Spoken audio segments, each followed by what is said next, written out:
आज आइए हम परमेश्वर का व्यतीत हृदय नामक उपदेश का अध्ययन करने के लिए कुछ समय लें। आइए हम बाइबल के द्वारा समझे कि परमेश्वर का हृदय हमारे लिए कितना व्यतीत और चिंतित है। सबसे पहले आइए हम लूका की पुस्तक अध्याय 12 आयत 49 में परमेश्वर का वचन देखें। मैं पृथ्वी पर आग लगाने आया हूं और क्या चाहता हूं केवल यह कि अभी सुलग जाती। मुझे तो एक बपतिस्मा लेना है और जब तक वह न हो ले तब तक मैं कैसी व्यथा में रहूंगा। जैसा कि इस वचन में दिखाया गया है, परमेश्वर ने सुसमाचार के कार्य के पूरा होने की प्रतीक्षा करते हुए अपने व्यतीत हृदय को व्यक्त किया। जब परमेश्वर ने कहा मैं कैसी व्यथा में रहूंगा, तो हम समझ सकते हैं कि मानव जाति के उद्धार के बारे में सोचकर वह कितना दुखी और चिंतित रहे होंगे। आइए हम यूहन्ना अध्याय 10 आयत 30 पर एक नजर डालें। मैं और पिता एक है। यहूदियों ने उस पर पथराव करने को फिर पत्थर उठाए। इस पर यीशु ने उनसे कहा, मैंने तुम्हें अपने पिता की ओर से बहुत से भले काम दिखाए हैं। उनमें से किस काम के लिए तुम मुझ पर पथराव करते हो? यहूदियों ने उसको उत्तर दिया, भले काम के लिए हम तुझ पर पथराव नहीं करते, परंतु परमेश्वर की निंदा करने के कारण और इसलिए कि तू मनुष्य होकर अपने आप को परमेश्वर बनाता है। यीशु को एक ऐसी स्थिति का सामना करना पड़ा जहां यहूदियों ने उन पर पथराव करने की कोशिश की। यीशु ने गवाही दी कि वह परमेश्वर है, परंतु यहूदियों ने उनके वचन का कड़ा विरोध किया। जैसे 2000 वर्ष पहले यहूदियों ने सर्वशक्तिमान परमेश्वर को नहीं पहचाना और उन्हें पत्थर मारने की भी कोशिश की, ठीक वैसे इस युग में भी संसार में कई लोग हैं जो सर्वशक्तिमान परमेश्वर को नहीं पहचानते। यूहन्ना अध्याय 10 आयत 30 में लिखा गया दृश्य परमेश्वर का व्यतीत हृदय दिखाता है। जब परमेश्वर पर विश्वास करने का दावा करने वाले लोगों ने शरीर में आए परमेश्वर के पवित्र अस्तित्व को स्वीकार नहीं किया, इसलिए यीशु ने कहा मैं कैसी व्यथा में रहूंगा। यह उन दृश्यों में से एक दृश्य है जहां परमेश्वर उन लोगों के बारे में अपना दुखी हृदय दिखाते हैं जिन्होंने शरीर में आए परमेश्वर को नहीं पहचाना। यहां तक कि यीशु के एक चेले फिलिपुस ने भी यीशु को शरीर में आए परमेश्वर के रूप में नहीं पहचाना, जिससे यीशु व्यथा में रहे। आइए हम यूहन्ना अध्याय 14 में देखें कि यीशु ने फिलिपुस को कैसे उत्तर दिया। जब हम यूहन्ना रचित सुसमाचार अध्याय 14 आयत 6 पढ़ते हैं तो यह कहता है, यीशु ने उससे कहा, मार्ग और सत्य और जीवन मैं ही हूं। बिना मेरे द्वारा कोई पिता के पास नहीं पहुंच सकता। यदि तुमने मुझे जाना होता तो मेरे पिता को भी जानते, और अब उसे जानते हो और उसे देखा भी है। फिलिपुस ने उससे कहा, हे प्रभु, पिता को हमें दिखा दे, यही हमारे लिए बहुत है। यीशु ने उससे कहा, हे फिलिपुस, मैं इतने दिन से तुम्हारे साथ हूं और क्या तू मुझे नहीं जानता? जिसने मुझे देखा है उसने पिता को देखा है। तू क्यों कहता है कि पिता को हमें दिखा? चेले फिलिपुस ने यह भी कहा, हे प्रभु, पिता को हमें दिखा दे, यही हमारे लिए बहुत है। यीशु ने उत्तर दिया, हे फिलिपुस, मैं इतने दिन से तुम्हारे साथ हूं और क्या तू मुझे नहीं जानता? फिलिपुस ने पूछा, आपके कहने का मतलब क्या है? यीशु ने कहा, मैं जो अब तुझसे बातें कर रहा हूं वही पिता हूं, है ना? उनकी सेवाकाई के दौरान बहुत से लोगों को यह महसूस नहीं हुआ कि यीशु ही परमेश्वर है जो शरीर में पृथ्वी पर आए थे। कई प्रकार के लोग, जिनमें निंदक या यहां तक कि उनके चेले भी थे, उन्हें पहचानने में असफल रहे। इसलिए यीशु ने यह कहकर उनके प्रति अपनी चिंता और दुख व्यक्त किया, मैं कैसी व्यथा में रहूंगा। अब आइए हम मरकुस अध्याय 2 आयत 3 में परमेश्वर का वचन देखें। और लोग एक लकवे के रोगी को 4 मनुष्य से उठवाकर उसके पास ले आए, परंतु वे भीड़ के कारण उसके निकट न पहुंच सके, तो उन्होंने उस छत को जिसके नीचे वह था खोल दिया, और जब वे उसे उधेड़ चुके तो उस खाट को जिस पर लकवे का रोगी पड़ा था लटका दिया। यीशु ने उनका विश्वास देखकर उस लकवे के रोगी से कहा, हे पुत्र, तेरे पाप क्षमा हुए। तब कई शास्त्री जो वहां बैठे थे अपने अपने मन में विचार करने लगे, यह मनुष्य क्यों ऐसा कहता है? यह तो परमेश्वर की निंदा करता है। परमेश्वर को छोड़ और कौन पाप क्षमा कर सकता है? यीशु ने तुरंत अपनी आत्मा में जान लिया कि वे अपने अपने मन में ऐसा विचार कर रहे हैं और उनसे कहा, तुम अपने अपने मन में यह विचार क्यों कर रहे हो? सहज क्या है? क्या लकवे के रोगी से यह कहना कि तेरे पाप क्षमा हुए, या यह कहना कि उठ अपनी खाट उठाकर चल फिर? परंतु जिससे तुम जान लो कि मनुष्य के पुत्र को पृथ्वी पर पाप क्षमा करने का भी अधिकार है। यदि शास्त्रियों ने महसूस किया होता कि यीशु ही परमेश्वर है, तो क्या वे स्वाभाविक रूप से उनके वचनों को, जो तेरे पाप क्षमा हुए, स्वीकार नहीं करते? क्योंकि उन्हें इस बात का एहसास नहीं था कि यीशु सर्वशक्तिमान परमेश्वर है, तो उन्होंने मन ही मन सोचा, यह व्यक्ति ऐसी बात क्यों करता है? केवल परमेश्वर ही हमारे पापों को क्षमा कर सकते हैं। यह बड़ा यीशु नाज़री कैसे कह सकता है कि तेरे पाप क्षमा हुए? इस वचन को पढ़कर हम एक बहुत ही महत्वपूर्ण बात जान सकते हैं। भले ही यीशु शरीर में इस पृथ्वी पर आए, लेकिन उन लोगों को जिन्होंने उन्हें पहचाना कि वह सर्वशक्तिमान परमेश्वर है, यह कहना बहुत स्वाभाविक है, तुम्हारे पाप क्षमा हुए। क्या यीशु के पास इस प्रकार का अधिकार नहीं है? इसलिए उन्होंने आयत 10 में कहा, तुम जान लो कि मनुष्य के पुत्र को पृथ्वी पर पाप क्षमा करने का भी अधिकार है। क्योंकि केवल परमेश्वर ही हमारे पापों को क्षमा कर सकते हैं, तो क्या इससे पुष्टि नहीं होती कि यीशु ही परमेश्वर है? हालांकि उस समय के लोगों ने यह स्वीकार नहीं किया कि यीशु ही परमेश्वर है, लेकिन यीशु की बातों का विरोध करते हुए कहा, केवल परमेश्वर ही वह कार्य कर सकते हैं। तुमने यह कहने की हिम्मत कैसे की कि तुम यह कर सकते हो? क्या आप कल्पना कर सकते हैं कि यीशु यह सोचकर कितने परेशान हुए होंगे, मैं निश्चित रूप से यह कर सकता हूं, लेकिन तुम क्यों दावा करते हो कि मैं नहीं कर सकता? आज हम अपने विश्वास के जीवन में ऐसी ही कई स्थितियां देखते हैं। हमारे परमेश्वर सर्वव्यापी और सर्वशक्तिमान है। हम यह भी जानते हैं कि ज्ञान और बुद्धि के सभी भंडार उन्हीं में छिपे हैं। जब परमेश्वर ने उन लोगों को देखा जिन्होंने यह जाने बिना कि वह कौन है उनके साथ दुर्व्यवहार किया, तो वह कितना दुखी हुए होंगे। यीशु ने शायद सोचा होगा, यदि नई वाचा के सुसमाचार की आग सारे संसार में सुलग जाती और सभी सत्य को स्वीकार करते, तो वे पहचान लेंगे कि मैं कौन हूं। भले ही उनके पास पापों को क्षमा करने का अधिकार है, फिर भी उन्होंने उन्हें इसके लिए सताया। भले ही वह परमेश्वर है जो शरीर में आए थे, लेकिन उन्होंने उनका मजाक उड़ाया क्योंकि उन्होंने उन पर विश्वास नहीं किया। वह कितने व्यथित हुए होंगे। जिस तरह से लोग इस युग में पवित्र आत्मा और दुल्हन को समझते हैं, वह उससे अलग नहीं है जैसा लोग 2000 साल पहले यीशु को समझते थे। इस युग में जब परमेश्वर लोगों को देखते हैं, तो वे कितने व्यथित होंगे। परमेश्वर इस पृथ्वी पर आए और उन्होंने हमें यह कहते हुए बहुत साहस और प्रतिभा दी है, जाओ और सामरिया में और पृथ्वी की छोर तक प्रचार करो। मैं आपको इसे पूरा करने की क्षमता दूंगा। क्योंकि परमेश्वर ने पहले ही से हमें यह प्रतिज्ञा और मिशन दिया है, तो हमें यह नहीं सोचना चाहिए कि क्या मैं वास्तव में इसे पूरा कर सकता हूं, क्या यह संभव भी है। हमें कभी भी डरमगाना नहीं चाहिए, न ही परमेश्वर की प्रतिज्ञा पर संदेह करना चाहिए। परमेश्वर स्वर्ग और पृथ्वी की सृष्टि करता है और वह पूरे ब्रह्मांड को चलाते हैं। तब वह निश्चित रूप से पृथ्वी नामक छोटे से ग्रह पर होने वाली हर चीज को नियंत्रित कर सकते हैं। यदि नहीं, तो हम कैसे कह सकते हैं कि परमेश्वर पूरे ब्रह्मांड को, जो हमारी कल्पना से परे दुनिया है, चलाते हैं। बाइबल में लिखा है कि परमेश्वर की दृष्टि में सब कुछ शून्य है। क्योंकि सुसमाचार का कार्य केवल इस वैश्विक गांव में किया जा रहा है और यह बोझिल नहीं है, तो परमेश्वर कहते हैं, मेरी संतानों, तुम इस छोटे से काम को करने की कोशिश क्यों नहीं करते? जब तुम सामरिया में और पृथ्वी की छोर तक सुसमाचार का प्रचार पूरा कर लोगे और स्वर्ग के राज्य में प्रवेश करोगे, तो क्या स्वर्गीय सेना और स्वर्गदूत तुम्हें सम्मानीय राजपदधारी याजक बनने के योग्य नहीं समझेंगे? परमेश्वर ने हमें विशाल ब्रह्मांड में अरबों लोगों को प्रचार करने के लिए नहीं कहा।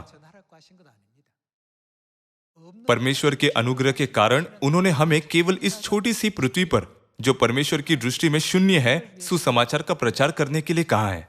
लेकिन पृथ्वी पर लोग यह नहीं पहचानते कि परमेश्वर कौन है। वे परमेश्वर की शक्ति को नहीं समझते, न ही वे स्वीकार करते हैं कि वह कौन है। जब परमेश्वर ने कहा कि वह हमें पापों की क्षमा देंगे, तो लोगों ने उत्तर दिया, क्या सचमुच हमारे पाप क्षमा किए जाएंगे? जब परमेश्वर ने कहा पवित्र आत्मा प्राप्त करो, उन्होंने कहा क्या पवित्र आत्मा वास्तव में हम पर उतरेगा? चूंकि उनके यह कहने के बाद भी उन्होंने उन्हें नहीं पहचाना कि तू मेरे साथ स्वर्गलोक में होगा, इसलिए लोगों ने उनके वचनों को व्यर्थ और पूरी तरह से बकवास माना। फिर भी उनकी दाहिनी ओर का चोर यीशु के साथ स्वर्गलोक के इस शानदार स्थान में प्रवेश करने में सक्षम हो सका। हमें अपने आप से पूछना चाहिए, पवित्र आत्मा के युग में सुसमाचार करते समय हमारे पास कौन सा विश्वास होना चाहिए ताकि सुसमाचार का द्वार व्यापक रूप से खुल जाए। एक दिन में 3000 या 5000 लोगों का नेतृत्व करना अब चमत्कार नहीं माना जाएगा। इसके बजाय यह एक दैनिक घटना होगी। परमेश्वर की संतानों को इसका एहसास होना चाहिए। लोगों की समझ में कमी और परमेश्वर को पहचानने में विफल होने के कारण परमेश्वर बेहद व्यथित महसूस करते हैं। आइए हम लूका अध्याय 24 आयत 13 में परमेश्वर का वचन देखें।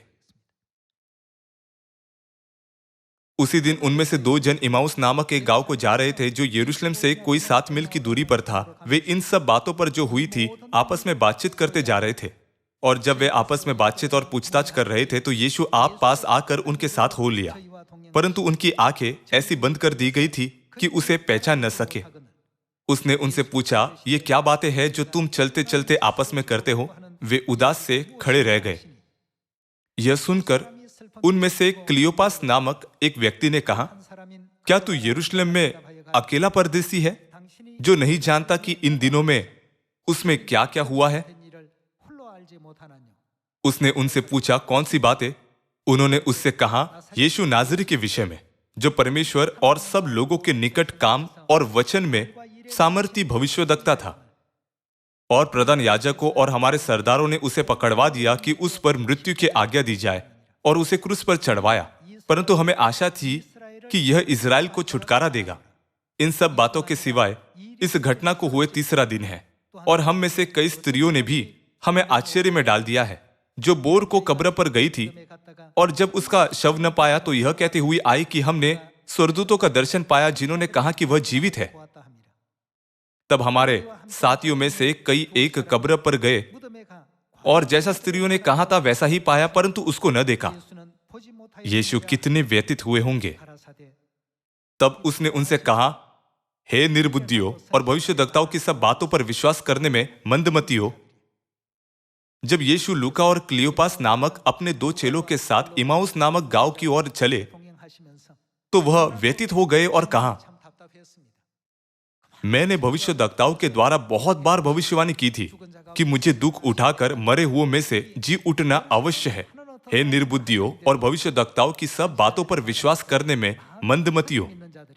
आइए हम आयत 26 के साथ जारी रखें। क्या अवश्य न था कि मसीह ये दुख उठाकर अपनी महिमा में प्रवेश करे? तब उसने मूसा से और सब भविष्यद्वक्ताओं से आरंभ करके सारे पवित्र शास्त्र में से अपने विषय में लिखी बातों का अर्थ उन्हें समझा दिया। इतने में वे उस गांव के पास पहुंचे जहां वे जा रहे थे, और उसके ढंग से ऐसा जान पड़ा कि वह आगे बढ़ना चाहता है, परंतु उन्होंने यह कहकर उसे रोका, हमारे साथ रहे, क्योंकि संध्या हो चली है और दिन अब बहुत ढल गया है। तब वह उनके साथ रहने के लिए भीतर गया। जब वह उनके पास भोजन करने बैठा तो उसने रोटी लेकर धन्यवाद किया और उसे तोड़कर उनको देने लगा। तब उनकी आंखें खुल गई और उन्होंने उसे पहचान लिया। उनके साथ रोटी तोड़ने तक वह यीशु को नहीं पहचान सके और वह उनकी आंखों से छिप गया। उन्होंने आपस में कहा, जब वह मार्ग में हमसे बातें करता था और पवित्र शास्त्र का अर्थ हमें समझाता था, तो क्या हमारे मन में उत्तेजना न उत्पन्न हुई? जैसे परमेश्वर को पहचानने वालों के भीतर ऐसा जोशीला हृदय था, ठीक वैसे हम जो अब शरीर में आए पिता परमेश्वर और माता परमेश्वर की सेवा करते हैं, हमारे भीतर जोशीला हृदय हो सकते हैं। पिता परमेश्वर और माता परमेश्वर को जानने और न जानने में क्या अंतर है?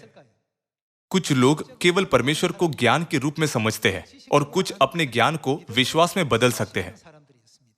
भले ही परमेश्वर शरीर में आए और अस्थायी रूप से स्वर्गदूतों से निचले रूप में बन गए, तो इसका अर्थ यह नहीं है कि शरीर ने उन्हें शक्तिहीन कर दिया। वह पापों को क्षमा कर सकते हैं। स्वर्ग और पृथ्वी पर के अपने अधिकार के साथ उन्होंने अपनी दाहिनी ओर के चोर से कहा, जो मरने वाला था, आज ही तू मेरे साथ स्वर्गलोक में होगा। इन सरल शब्दों से उन्होंने चोर के लिए उद्धार का मार्ग खोल दिया। यदि मनुष्य बहुत हद तक बाइबल का अध्ययन करते हुए भी शरीर में आए परमेश्वर को ग्रहण न करे तो उसके लिए क्या भला है। वह ज्ञान तो रखता है लेकिन परमेश्वर पर विश्वास न करने की मूर्खता करता है। परमेश्वर वह है जो पृथ्वी पर आ सकते हैं और शरीर धारण करने पर भी पापों को क्षमा कर सकते हैं। मसीह एक सरल तरीके से बात कर सकते थे, लेकिन फरीसियों और सदुकियों को शरीर में भी अपनी शक्तिशाली सामर्थ्य दिखाने के लिए उन्होंने अधिक जटिल तरीके से कहा, तेरे पाप क्षमा हुए। दूसरे शब्दों में उन्होंने उन्हें यह बताने के लिए कि मनुष्य के पुत्र को इस पृथ्वी पर पापों को क्षमा करने और मानव जाति को बचाने का अधिकार है, एक अधिक जटिल तरीका चुना। सभी लोगों, क्या आप कल्पना कर सकते हैं कि इस मामले को लेकर परमेश्वर कितने व्यथित थे? हमें यह तथ्य कि परमेश्वर स्वर्ग, पृथ्वी और सभी चीजों के सृष्टिकर्ता है, विश्वास के बिना ज्ञान के रूप में नहीं मानना चाहिए। हमें प्रेरित पतरस, यूहन्ना, याकूब और पौलुस की तरह विश्वास रखना चाहिए। जब परमेश्वर हमारे साथ है और हमें क्षमताएं देते हैं तो दुनिया में डरने की क्या बात है। इसलिए परमेश्वर व्यथित होकर पूछते हैं, क्या मैं तुम्हारी दृष्टि में शक्तिहीन दिखता हूं? क्या मैं उस परमेश्वर की तरह दिखता हूं जो आपको पापों की क्षमा भी नहीं दे सकता? मैं कैसी व्यथा में रहूंगा? यीशु ने इमाउस के मार्ग पर दोनों चेलों से पूछा, पवित्र शास्त्र क्या कहता है? भविष्यद्वक्ताओं की सब बातों पर विश्वास करने में मंदमतियों, क्या यह नहीं कहता है कि परमेश्वर को तीसरे दिन मरे हुओं में से जी उठना अवश्य है? तो क्या मसीह को 3 दिनों में मरे हुओं में से पुनर्जीवित नहीं होना चाहिए? तुम मेरी मृत्यु को चौंकाने वाली बात क्यों मानते हो? तुम्हें क्यों लगता है कि ऐसा नहीं होना चाहिए था? हमारे बारे में कहे तो हमें विश्वास करना चाहिए कि वह परमेश्वर है जो बाइबल में लिखा सब कुछ पूरा करते हैं। परमेश्वर व्यथित थे क्योंकि लोगों ने परमेश्वर को नहीं पहचाना और उनके अधिकार और शक्ति को नहीं समझा। प्रथम चर्च के समय में दुर्भाग्यपूर्ण स्थिति अक्सर हुई जब किसी ने भी परमेश्वर की शक्ति को नहीं समझा या उन्हें नहीं पहचाना। हालांकि एक ऐसी स्थिति थी जिसने परमेश्वर को प्रसन्न किया। आइए हम मत्ती अध्याय 16 आयत 13 पर जाए। यीशु कैसरिया फिलिप्पी के प्रदेश में आया और अपने चेलों से पूछने लगा, लोग मनुष्य के पुत्र को क्या कहते हैं? उन्होंने कहा, कुछ तो यूहन्ना बपतिस्मा देने वाला कहते हैं और कुछ एलिया और कुछ यिर्मयाह या भविष्यद्वक्ताओं में से कोई एक कहते हैं। यहां तक कि 2 चेले लूका और क्लियोपास जो इमाउस के मार्ग पे थे, उन्होंने यीशु को एक भविष्यद्वक्ता के रूप में वर्णित किया जो शब्दों और कार्यों में शक्तिशाली थे। यीशु के बारे में उनकी यह राय थी। आइए हम आयत 15 के साथ जारी रखें। उसने उनसे कहा, परंतु तुम मुझे क्या कहते हो? शमौन पतरस ने उत्तर दिया, तू जीवते परमेश्वर का पुत्र मसीह है।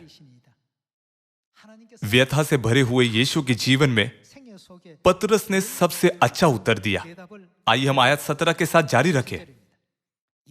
यीशु ने उसको उत्तर दिया, हे शमौन योना के पुत्र, तू धन्य है, क्योंकि मांस और लहू ने नहीं परंतु मेरे पिता ने जो स्वर्ग में है यह बात तुझ पर प्रकट की है। और मैं भी तुझसे कहता हूं कि तू पतरस है और मैं इस पत्थर पर अपनी कलीसिया बनाऊंगा और अधोलोक के फाटक उस पर प्रबल न होंगे। मैं तुझे स्वर्ग के राज्य की कुंजियां दूंगा और जो कुछ तू पृथ्वी पर बांधेगा वह स्वर्ग में बंधेगा और जो कुछ तू पृथ्वी पर खोलेगा वह स्वर्ग में खुलेगा। अपने मुंह और होठों से हम कहते हैं परमेश्वर सर्वव्यापी और सर्वशक्तिमान है, लेकिन जब हम सुनते हैं कि परमेश्वर हमारे पापों को क्षमा करते हैं और पवित्र आत्मा उंडेलते हैं तो हमें विश्वास करना मुश्किल लगता है। लोग सोचते हैं यदि परमेश्वर पवित्र आत्मा उंडेलते हैं तो हमें अपने हृदयों में एक झुनझुनी या सनसनी महसूस होनी चाहिए, लेकिन हमें हमेशा की तरह ही महसूस होता है। भले ही परमेश्वर कहते हैं पवित्र आत्मा तुम पर उंडेला गया है, लेकिन वे आश्चर्य करते हैं, क्या हमने सचमुच पवित्र आत्मा पाया है? यदि यह वचन पवित्र आत्मा के युग की बाइबल में लिखे जाते कि पवित्र आत्मा तुम पर उंडेला गया है, तो स्वर्गीय स्वर्गदूत निसंदेह विश्वास करेंगे कि परमेश्वर ने उस दिन और उस घड़ी पवित्र आत्मा दिया था। जो संतान परमेश्वर के वचन पर विश्वास करती है, वे पवित्र आत्मा प्राप्त करने के बाद सामरिया में और पृथ्वी की छोर तक उत्सुकता से सुसमाचार प्रचार करती है। लेकिन परमेश्वर तब व्यतीत महसूस करते हैं जब कोई यह न जानते हुए कि उन्होंने पवित्र आत्मा प्राप्त किया है या नहीं, केवल इसलिए आमीन कहते हैं क्योंकि बाकी सभी कहते हैं। ये वचन किसने कहे? परमेश्वर ने कहे, है ना? सरल ज्ञान और ज्ञान से रूपांतरित हुआ विश्वास 100% अलग है। हमें यह कभी नहीं सोचना चाहिए वह उपदेश हमें पिछले सप्ताह दिया गया था और वही उपदेश फिर से दिया गया है, क्योंकि कुछ सदस्य अभी तक पूरी तरह से नहीं जानते कि परमेश्वर कौन है, इसलिए वे इस तरह से प्रतिक्रिया कर सकते हैं। परंतु जो परमेश्वर को जानते हैं वे इस प्रकार नहीं सोचेंगे। आइए हम जकाई नामक व्यक्ति के बारे में सोचें।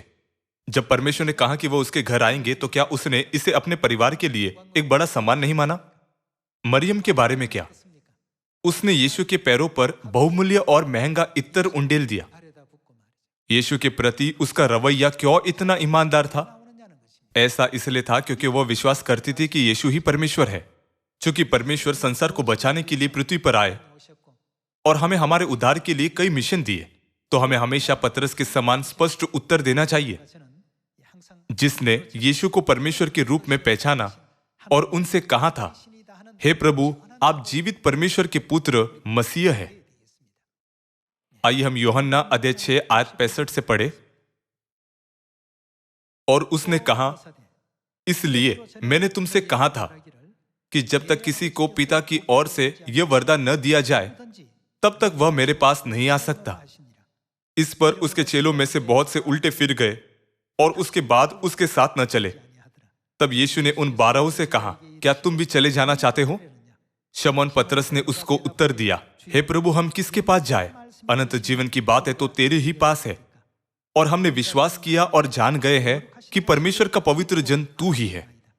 यीशु ने उन्हें उत्तर दिया, क्या मैंने तुम 12 को नहीं चुना? जब यीशु ने कहा, जब तक किसी को पिता की ओर से यह वरदान न दिया जाए, तब तक वह मेरे पास नहीं आ सकता, इस पर उसके चेलों में से बहुत से उल्टे फिर गए और उसके बाद उसके साथ न चले। जिन्होंने उनका पालन किया वे बस सोचते थे कि ओ, यीशु अन्य लोगों से कुछ अलग है, हालांकि वे सभी उल्टे फिर गए।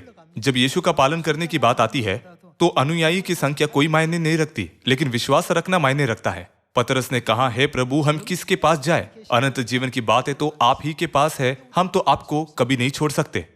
जिन्होंने यीशु के स्वभाव को सही तरह से पहचाना, उन्होंने शुरू से ही अनुग्रहपूर्वक उनके प्रति अपना विश्वास बनाए रखा।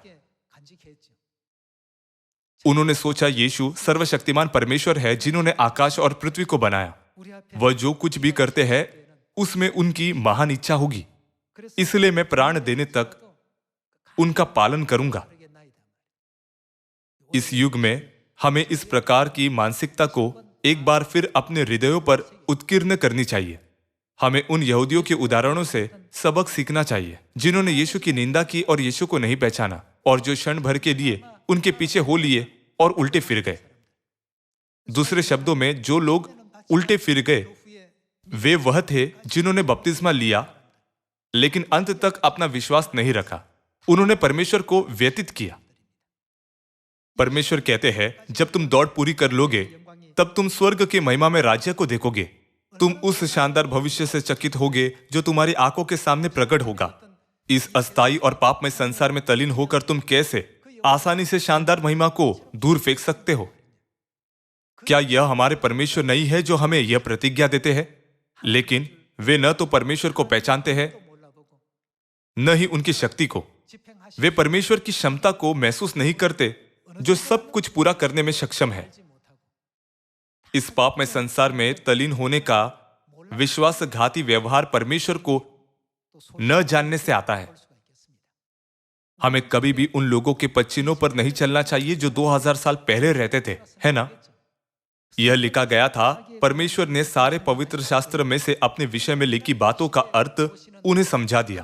तब यशायाह की पुस्तक अध्याय 25 आयत 6 के द्वारा आइए हम देखें कि बाइबल इस युग में प्रकट होने वाले परमेश्वर के बारे में कैसे गवाही देती है। सेनाओं का यहोवा इसी पर्वत पर सब देशों के लोगों के लिए एक भोज तैयार करेगा, जिसमें भांति भांति का चिकना भोजन और नितरा हुआ दाखमधु होगा। उत्तम से उत्तम चिकना भोजन और बहुत ही नितरा हुआ दाखमधु होगा। और जो पर्दा सब देशों के लोगों पर पड़ा है, जो घूंघट सब जातियों पर लटका हुआ है, उसे वह इसी पर्वत पर नष्ट करेगा। वह मृत्यु का सदा के लिए नाश करेगा और प्रभु यहोवा सबों के मुख पर से आंसू पोंछ डालेगा और अपनी प्रजा की नाम धराई सारी पृथ्वी पर से दूर करेगा, क्योंकि यहोवा ने ऐसा ही कहा है। उस समय यह कहा जाएगा, देखो हमारा परमेश्वर यही है, हम इसी की बात जोते आए हैं कि वह हमारा उद्धार करे। जैसा कि आप देख सकते हैं, यशायाह की पुस्तक अध्याय 25 सटीक रूप से हमारे परमेश्वर के बारे में गवाही देती है, जो पवित्र आत्मा के युग में प्रकट होंगे। वह कौन है जो नितरे हुए दाखमधु के द्वारा हमारी मृत्यु का सदा के लिए नाश करेंगे? बाइबल कहती है, देखो हमारा परमेश्वर यही है, हम इसी की बात जोते आए हैं कि वह हमारा उद्धार करे। हमें परमेश्वर के अलावा किसी और से हमें बचाने की उपेक्षा नहीं करनी चाहिए। बाइबल में परमेश्वर के वचन के द्वारा हम एक बार फिर पुष्टि कर सकते हैं कि उद्धार केवल हमारे परमेश्वर पर निर्भर करता है, जो नितरे हुए दाखमधु के साथ मृत्यु का सदा के लिए नाश करने के लिए मलिकिसिदक की रीति में आते हैं। इमाउस के मार्ग पर दो चेलों को भी यीशु ने सारे पवित्र शास्त्र में से अपने विषय में लिखी बातों का अर्थ उन्हें समझा दिया। उसके बाद उनकी आंखें उन्हें पहचानने के लिए खुल गई। वह कौन है जिन्होंने हमें नई वाचा के फसह की रोटी और दाखमधु देकर, जिसे 325 ईस्वी में मिटा दिया गया था, पापों की क्षमा प्रदान की और मृत्यु का सदा के लिए नाश किया? क्या वह मसीह आनसंग हुंग नहीं है? क्या वह हमारी स्वर्गीय माता नई यरूशलेम नहीं है? अब आत्मा और दुल्हन हमें उद्धार की ओर ले जा रहे हैं। हमें इस चर्च की स्थापना करने और इसका नेतृत्व करने वाले परमेश्वर को इस चर्च की सभी शक्तियों और अधिकार के स्रोत और केंद्र के रूप में मानना चाहिए। केवल तभी हम आत्मविश्वास के साथ यह विश्वास कर पाएंगे कि चर्च ऑफ गॉड ही वह चर्च है जो कभी असफल नहीं होगा, बल्कि अनंत स्वर्ग के राज्य में प्रवेश करेगा। आइए हम प्रकाशित वाक्य की पुस्तक अध्याय 22 पर जाए। अध्याय 22 आयत 17। आत्मा और दुल्हन दोनों कहती है आ, और सुनने वाला भी कहे आ। जो प्यासा हो वह आए, और जो कोई चाहे वह जीवन का जल सेंध में ले। इन अंतिम दिनों में आत्मा और दुल्हन हम सब की अगुवाई करने के लिए प्रकट हुए हैं। पवित्र आत्मा और दुल्हन जिस चर्च की अगुवाई कर रहे हैं, वह चर्च ऑफ गॉड है। चाहे वे कितनी भी दुर्भावनापूर्ण अफवाहों से चर्च ऑफ गॉड को नष्ट करने की कोशिश करें, क्या वे सफल होंगे? नहीं, चर्च ऑफ गॉड कभी नहीं मिट जाएगा। हमारे परमेश्वर कौन है? बाधाओं के बीच में भी परमेश्वर चुपचाप इस सुसमाचार कार्य को शक्तिशाली रूप से आगे बढ़ा रहे हैं। भाइयों और बहनों, यह देखने के लिए कि हम किस मानसिकता के साथ इस सुसमाचार कार्य को कर रहे हैं, परमेश्वर लगातार हमारे हृदयों और मनों को जांचते हैं। क्या हमारा सुसमाचार बिना असफलता के पूरा होने के लिए पूर्व निर्धारित नहीं है? यदि हम इस मामले को समझे बिना अपनी सुसमाचार यात्रा शुरू करते हैं, तो हम जल्दी ही थक जाएंगे। यदि हम यह नहीं समझते कि परमेश्वर वह है जो इस सुसमाचार का नेतृत्व कर रहे हैं, तो परमेश्वर व्यतीत होंगे। हमारे परमेश्वर सच्चे परमेश्वर है, जिनके पास पापों को क्षमा करने का अधिकार है। जब वह कहते हैं तेरे पाप क्षमा हुए, तो उनका वचन तुरंत लागू होता है। यदि वह कहते हैं मैंने पवित्र आत्मा की शक्ति तुम पर उंडेल दी है, तो पूरे ब्रह्मांड में सब कुछ उनकी आवाज पर प्रतिक्रिया करेगा। जब हम इस तथ्य पर विश्वास करें और परमेश्वर के वचनों का पालन करें, तो किसी भी मार्ग से परिणाम अनुग्रहपूर्ण और समृद्ध होंगे। हमें विश्वास करना चाहिए कि यीशु ही परमेश्वर है। हमें एलोहिम परमेश्वर, हमारे पिता और माता पर भी विश्वास करना चाहिए, जो पवित्र आत्मा के इस युग में मलिकिसिदक की रीति में आए हैं। अपने बचे हुए जीवन में आइए हम परमेश्वर के व्यतीत हृदय को पूरी तरह से समझने की सर्वोत्तम कोशिश करें, ताकि हम पतरस की तरह विश्वास रख सके, जो परमेश्वर को राहत देने और सांत्वना देने में सक्षम था। इसके अलावा हमें वह बनना चाहिए जो जहां कहीं परमेश्वर हमें ले जाते हैं, वहां उनके पीछे हो लेते हैं और अनंत स्वर्ग के राज्य में प्रवेश करते हैं। आपका बहुत बहुत धन्यवाद।